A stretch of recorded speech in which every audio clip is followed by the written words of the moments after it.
Hello everyone, let's solve question number 1 to question number 4 from RC1 of slot 2 of CAT 2020 paper. Before we start solving the questions, let's understand the passage first. The passage is a review of a piece of writing by Dr. Peter Lair, and the passage is fairly smooth reading. There is no challenge as such to one's comprehension. We can easily see the evolution of the idea, and it's very easy to find out the logical structure from the passage. So let's prepare a summary or a mental map of the passage so that our understanding of the options and our understanding of the elimination process that we will apply to the options is better. In the first paragraph, the author is simply presenting an observation that the phenomenon of piracy is not restricted to Somali pirates, and it is more extensive, and it ranges from small incidents to bigger incidents. And towards the end of the paragraph, he talks about how Peter Lair, an expert on modern day piracy, says that the piracy from past should offer us lessons for the present. He starts the next paragraph by asking the question, where does piracy begin or end? And then he says that if there was a more comprehensive history of piracy written, colonialists and the crusaders of past would have been included as pirates. The only difference would have been the scale of plundering. But then he says that Lair sticks to disorganized small fry. Small fry means insignificant pirates, small pirates. Making comparisons with the renegades of today possible, since the incidents of the past of that major scale are not possible today.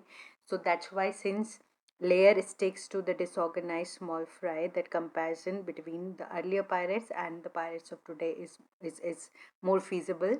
In the next paragraph, he tries to explore whether the motives for piracy have remained the same or they've changed, and then he concludes that the motives have remained the same. And one of the motives is the rich rewards of freebooting. The second one is like the way European colonization weakened the balance of power and offered opportunities for all the pirates. In the same way, globalization today has offered more opportunities for rich pickings. So basically, the quote given at the end of the paragraph says that wherever the profit of globalization has not reached and people are still living in abject poverty, the reasons for piracy remain the same. The next paragraph talks about whether the prevention has worked or not, and he then says that the prevention has failed, and the reasons that he has cited are there are not enough warships, and even if there were enough warships, then the solution would have been temporary, because as soon as the warships are removed, the pirates are back. Shipping can be an option which is suggested, but then he says that all those small ships that cannot afford the technology then fall prey to these incidents of piracy. There can be schemes, which lucrative schemes, which can be proposed and implemented, but then they are very much dependent on how to on the removal of corrupt mediocrity and mediators from between. And there is also a mutual distrust between the governments and the pirates, and that is also one reason why the prevention hasn't worked. So this is the basic structure of the passage. Let's now go to a discussion of questions and how we can arrive at the correct answers for these questions. Question number 1 says, why toil away as a starving peasant in the 16th century when a successful pirate made up to pound 4,000 on each raid? In this sentence, the author's tone can best be described as being, the options make it very clear that there is a combination of tone as well as the purpose in the option. So you have to match both. The tone should also come from the quote, and the purpose of the quote is also given in the rest of the option. So let's see the first one. First option says analytical. It's something that is balanced, something that is evaluative, something that gives you the pros and cons of something. And the purpose given is to explain the contrast between peasant and pirate life in medieval England. We know that this particular quote comes in the passage, that particular sentence comes in the passage where the author is talking about the motives behind piracy, that the motives behind piracy are still need and greed. and that's why this is not the intent of the passage, to explain the contrast between peasant and pirate life in medieval England. Secondly, it's not analytical in tone because he's not presenting a balanced view of how pirates and peasants have different lifestyles. Okay, so this first option can be eliminated. Second option, we say, is facetious. Facetious is something that is dealing with an issue in a very non-serious manner, and that tone is not visible in the part which is quoted. The purpose that is given is also not relevant because it says about the hardships of peasant life in medieval England. The purpose is to bring out the contrast between the life of a hardworking peasant and a freebooter, and there is more wealth to be earned as a freebooter. And then he sarcastically says that why not become a pirate, why to become a hardworking peasant. So this second option can also be eliminated. Let's check fourth option and third option. Third option says ironic. Ironic is something which presents a contrast, right? A contrast in the sense that something else, some other outcome was expected from a given situation, but what happens is totally unexpected or opposite. That creates an irony. So there is irony in this particular statement because it actually, who should have more wealth, the hardworking peasant who is toiling in his fields, he is starving, whereas one who is freebooting, they are accumulating the wealth. So this is the irony, and this particular line is used to bring out the motives behind more incidents of piracy. So that part also matches. So third one is but so far the best option that we've got. Let's check fourth one also if it is better than third one. Indignant is where I'm justifiably angry, and that tone is called indignant tone. And at the scale of wealth successful pirates could amass in medieval times, so there is no anger in author's tone. So out of elimination, what is left is the third option. The third option, since it captures the purpose as well as the tone of the given statement, that's why it will be your answer for question number 1. Let's move on to question number 2. So question number 2 says, from this statement, we can infer that the author believes that. So there is a statement given, and then we have to find out what author is likely to believe. That is a simple inference question. So let's see the first option. Vasco da Gama and East India Company laid the ground for modern piracy.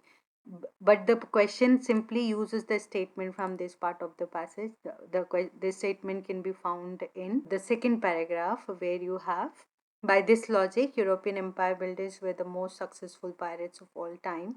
A more eclectic history might have included the conquistadors, Vasco da Gama, and the East India Company. So, why is this statement being given? Because he says that every form of colonialism is an act of piracy, but Laird does not talk about them. Laird sticks to the small, insignificant pirates. So this is the context of this particular statement. So we cannot infer from this statement that these two entities laid the ground for modern piracy. The second option says the disorganized piracy of today is no match for the organized piracy of the past. This comparison is not happening. So second option can be eliminated. Third one, colonialism should be considered an organized form of piracy. This is something that we can infer from the passage because the entire context says the same.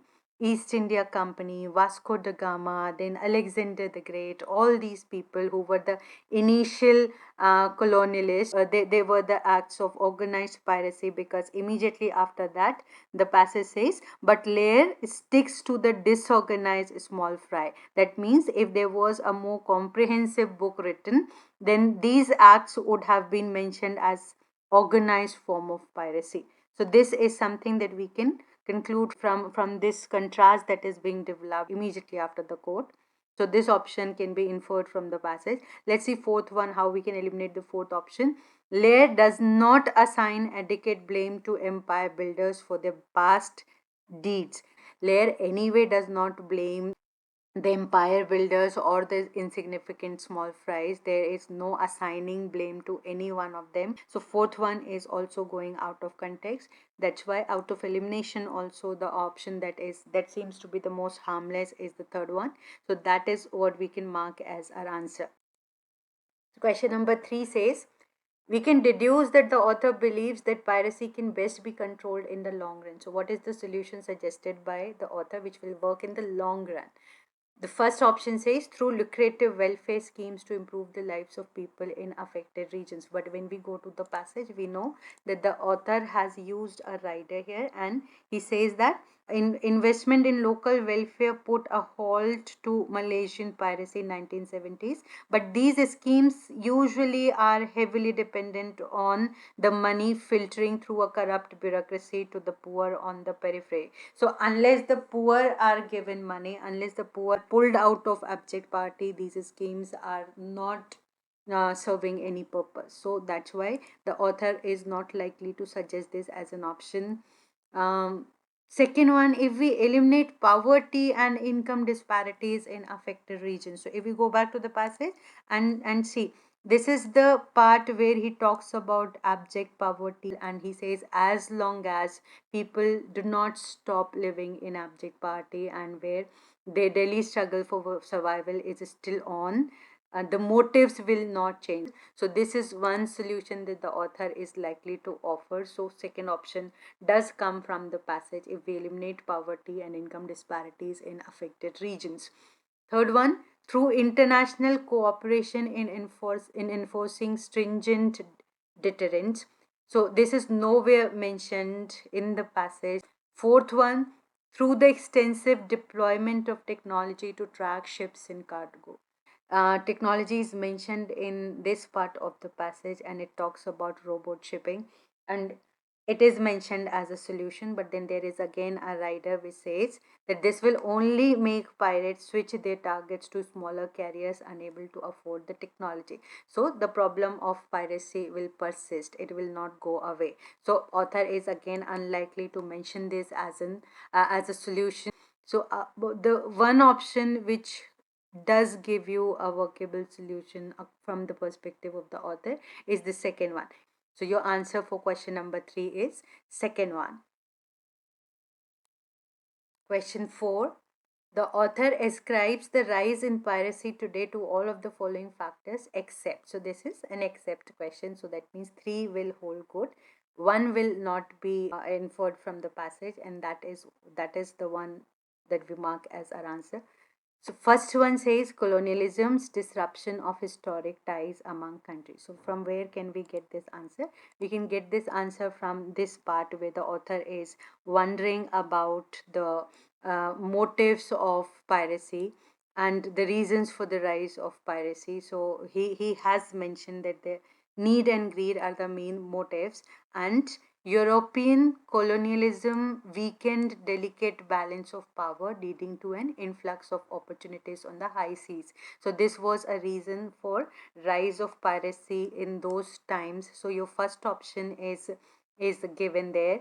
Right, there is the colonialism's disruption of historic ties among countries.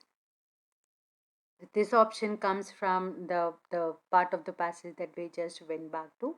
The second one, the growth in international shipping with globalization. So this also is mentioned in the same paragraph.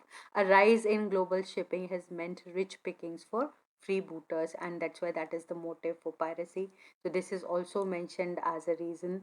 The third one, the high rewards via ransoms for successful piracy attempts. So let's not go back to the passage again. We know, we've retained that much information from the passage, and we know that this point is also mentioned in the same paragraph.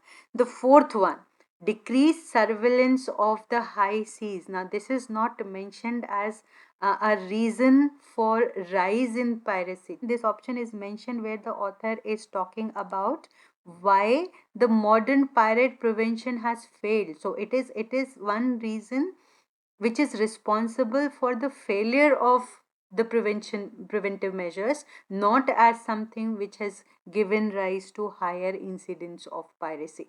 And that's why that becomes your answer for question number 4.